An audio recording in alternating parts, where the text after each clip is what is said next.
On dit que les pensées n'ont pas de corps. Mais que se passe-t-il quand elles laissent des traces visibles, palpables, indélébiles ? Cet été, prépare-toi à explorer les mécanismes cachés de l'esprit.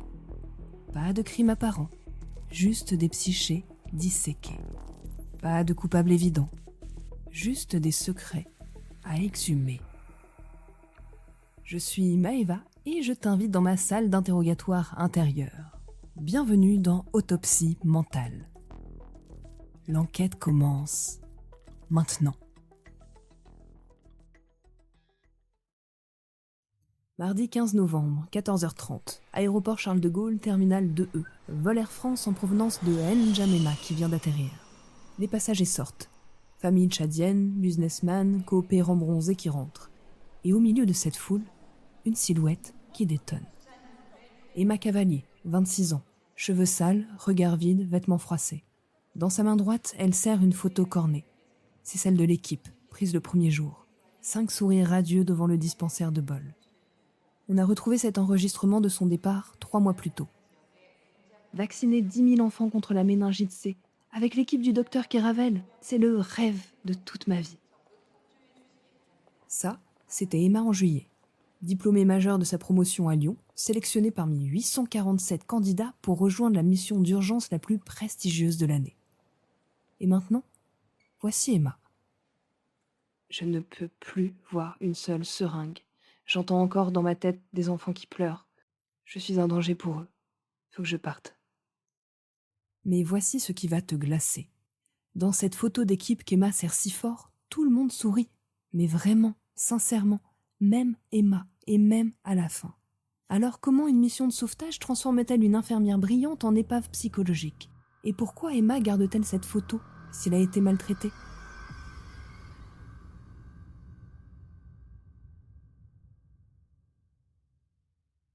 Centre de vaccination de Bol, lac Tchad, 400 km de N'Djamena. Pas de réseau, pas d'échappatoire. 5 personnes dans 50 mètres carrés de tente, 40 degrés à l'ombre, générateur qui tombe en panne régulièrement. Le huis clos parfait pour un crime qui ne ressemble à aucun autre. Car parfois, les bourreaux aiment sincèrement leurs victimes. Ferme les yeux 30 secondes. Pense à quelqu'un que tu admires pour son engagement, quelqu'un d'irréprochable, quelqu'un qui fait le bien et qui donc pourrait peut-être un petit peu tout se permettre. Car cette personne ressemble peut-être au docteur Keravel.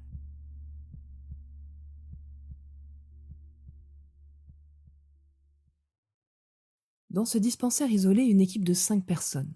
4 suspects au profil impossible à cerner. Des héros authentiques avec leur zone d'ombre. Suspect numéro 1, le docteur Laurent Keravel. C'est le saint ambigu. 48 ans, 20 ans d'humanitaire, des milliers d'enfants sauvés. L'homme qui a personnellement formé Emma, qui la rassure dans ses moments de doute.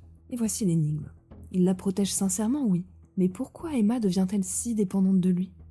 Suspect numéro 2, Nathalie Dubois. La mentor parfaite. 38 ans, infirmière en chef, 8 missions avec Keravel. C'est la femme qui apprend tout à Emma, qui couvre ses erreurs, qui la défend face aux autres. Alors l'énigme, elle aide vraiment Emma. Alors pourquoi Emma doute d'elle de plus en plus ? Suspect numéro 3, Moussa Kané. L'indispensable local, 29 ans, coordinateur médical, diplômé de Montpellier. C'est l'homme qui traduit, qui négocie, qui facilite tout pour l'équipe européenne. L'énigme, il respecte Emma et son travail, mais certaines de ses remarques la blessent profondément.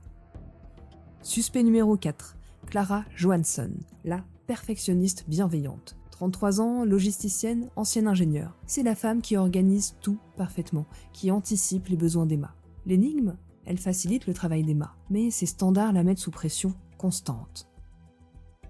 4 personnes compétentes, 4 personnes bienveillantes, 4 personnes qui aiment leur travail et qui semblent aimer Emma. Alors pourquoi Emma s'effondre-t-elle ?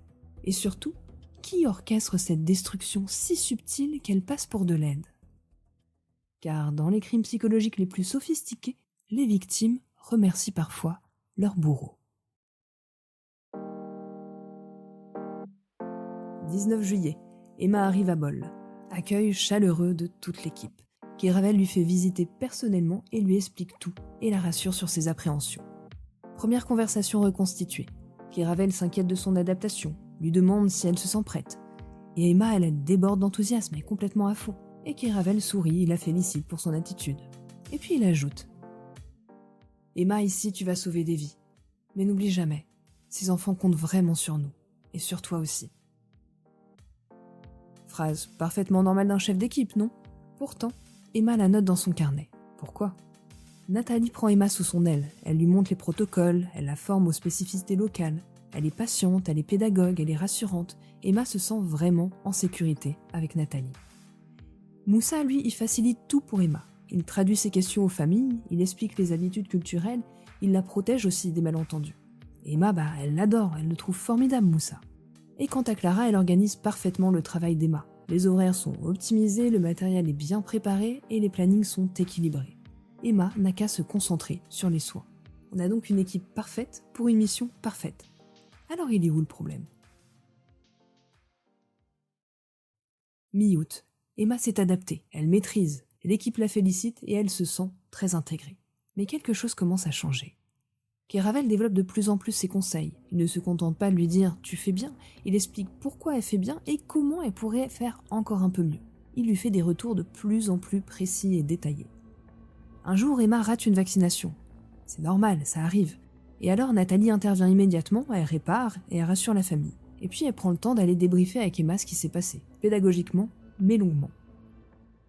Tu vois Emma, ici, chaque geste compte. Les parents nous font vraiment confiance. Une phrase d'une apparence bienveillante, qui rappelle juste les enjeux. Alors pourquoi Emma la vit comme un reproche cette phrase? Moussa commence à corriger les traductions Emma. Elle se débrouille en arabe tchadien, mais Moussa précise, il affine, il améliore ce qu'elle dit aux familles, pour que ce soit de mieux en mieux, parfait, pour qu'elle apprenne encore plus. Et quant à elle, Clara remarque qu'Emma n'utilise pas tout son matériel, qu'elle pourrait peut-être optimiser certains gestes. Alors elle lui donne des conseils d'efficacité, juste par un souci de perfectionnement. On a là 4 attentions professionnelles, 4 gestes d'amélioration. Alors pourquoi Emma commence-t-elle à se sentir incompétente? Septembre. Emma travaille de plus en plus. Elle vérifie et revérifie chaque geste. Elle demande l'avis de Kéravel sur tout. Elle sollicite Nathalie pour chaque procédure. Kéravel, lui, il est ravi de cette implication. Il consacre alors de plus en plus de temps à Emma, des séances de débriefing quotidiens et des conseils personnalisés, vraiment une super formation continue. Il la rassure, il lui dit qu'elle a un potentiel exceptionnel, qu'elle pourrait devenir une grande professionnelle de l'humanitaire. Mais pour ça, faut être irréprochable, faut continuer à travailler. Nathalie, elle intensifie la formation d'Emma. Un peu plus de protocoles, plus de spécificités, plus de cas particuliers. Parce qu'elle veut qu'Emma maîtrise tout parfaitement avant de partir. Moussa continue de la corriger de plus en plus sur ses interventions auprès des familles. Non pas qu'Emma soit mauvaise, parce qu'elle progresse, mais pour qu'elle soit excellente. Il veut, Moussa, qu'elle comprenne vraiment la culture locale. Et quant à Clara, elle affine aussi l'organisation du travail d'Emma. Encore plus d'efficacité, plus de rendement, plus de perfection logistique. Elle veut qu'Emma donne le meilleur d'elle-même. Dans son carnet, Emma note de plus en plus de consignes, de plus en plus de points d'amélioration, de plus en plus de défauts à corriger. 4 personnes qui veulent qu'Emma soit parfaite, Emma qui veut être à la hauteur de leurs attentes. Où est le mal? Octobre. Emma ne dort plus bien. Elle repasse mentalement chaque geste de la journée, elle anticipe les conseils qu'on va lui donner, elle se corrige même avant d'avoir agi. Kéravel y commence à s'inquiéter vraiment de sa fatigue. Alors il lui propose des séances de relaxation en tête-à-tête, histoire qu'elle évacue un peu le stress. Et évidemment, Emma, elle accepte, elle est reconnaissante de son aide. Dans ces séances, Kéravel explore les motivations profondes d'Emma. Pourquoi elle a choisi ce métier? Qu'est-ce qui la pousse à tant donner? Et c'est là qu'Emma se confie sur un enfant qu'elle a connu, parti brutalement suite à la méningite. Alors bien sûr, Kéravel la comprend, il la rassure. Il lui dit que c'est beau tout ce qu'elle fait, d'honorer la mémoire de cet enfant, mais qu'elle doit quand même faire attention à ne pas se perdre dans cette mission. Emma, tu donnes tout, c'est beau, mais n'oublie pas de te préserver. C'est un travail très exigeant et fatigant émotionnellement. Conseil bienveillant d'un chef attentionné, non? Nathalie aussi remarque qu'Emma remet tout en question. Donc elle la rassure, elle lui dit qu'elle fait d'excellent travail, qu'elle ne doit pas douter d'elle-même. Et Moussa, il voit qu'Emma, elle stresse de plus en plus quand elle parle aux familles. Alors gentiment, il propose de traduire pour elle, pour qu'elle puisse, elle, vraiment se concentrer sur le médical. Emma est évidemment hyper soulagée, elle accepte. Et Clara, bien au courant de toute cette situation et voyant que Emma dépérit lentement, décide aussi de simplifier l'organisation. Moins de tâches annexes, plus de concentration sur l'essentiel. Et là encore, Emma la remercie. Et pourtant, Emma arrache encore des pages sur son carnet. Trop de notes, trop de consignes, trop de points améliorés. Elle s'y retrouve, mais plus du tout. Début novembre. Emma fait une erreur. Une grave erreur.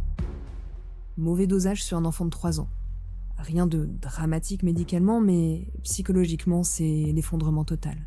Toute l'équipe la soutient, Keravel la rassure, dit que ça arrive au meilleur. Nathalie gère la situation, elle répare l'erreur. Moussa explique tout aux parents, il les calme, il les apaise, et Clara elle s'occupe de tout réorganiser pour que Emma puisse se reposer et récupérer. 4 soutiens, 4 aides, 4 protections. Mais Emma s'effondre quand même.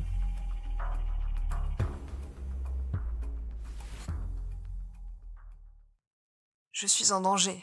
Après tout ce qu'ils m'ont appris, je dois tellement les décevoir. Et le lendemain, elle démissionne.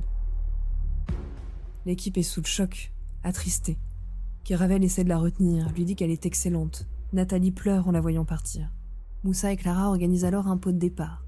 Ils lui offrent un livre photo de la mission avec tous les enfants qu'elle a aidés à sauver.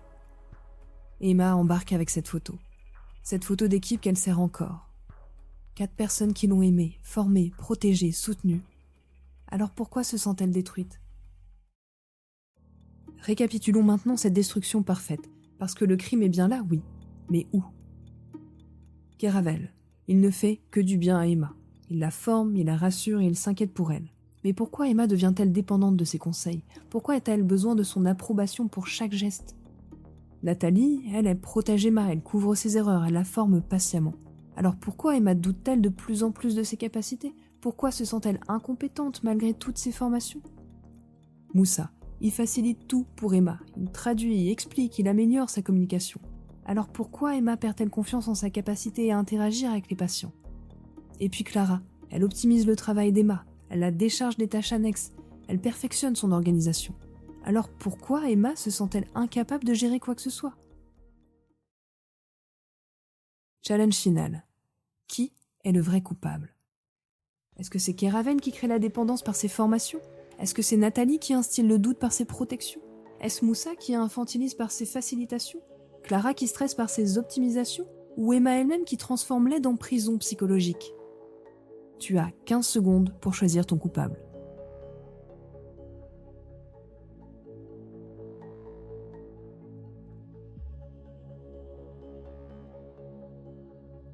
La vérité va te retourner.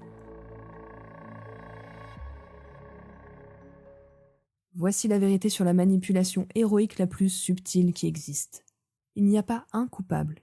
Il y en a un et 0 à la fois. Keravel, Nathalie, Moussa et Clara ne manipulent pas Emma. Ils l'aident, vraiment, sincèrement. Ils la forment réellement. Ils la protègent véritablement. Mais Keravel a quelque chose de plus pervers qu'une manipulation directe. Il a créé un système d'aide toxique. Voici son génie. Keravel a transformé l'équipe en machine à perfection. Donc chacun aide Emma à s'améliorer, chacun la forme à exceller, chacun la pousse à être irréprochable. Individuellement, chaque aide est bien sûr bénéfique, mais collectivement, elle crée une pression de perfection insoutenable. Keravel ne détruit pas Emma par méchanceté, il la détruit par excellence forcée. Il crée un environnement où être bon, ça ne suffit pas, où il faut être parfait, toujours parfait. Emma ne s'effondre pas parce qu'elle est maltraitée, elle s'effondre parce qu'elle ne peut plus supporter d'être aidée à être parfaite.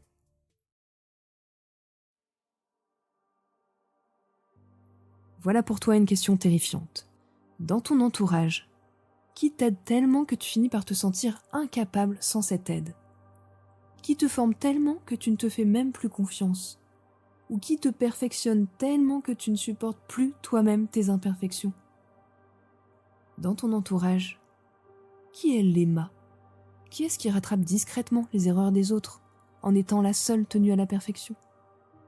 Es-tu en train de participer à ce système sans le voir ? Es-tu Emma ? Ou es-tu, encore pire, dans l'équipe qui l'a détruit ? Si cette révélation te met mal à l'aise, c'est que tu reconnais peut-être cette prison dorée de la perfection.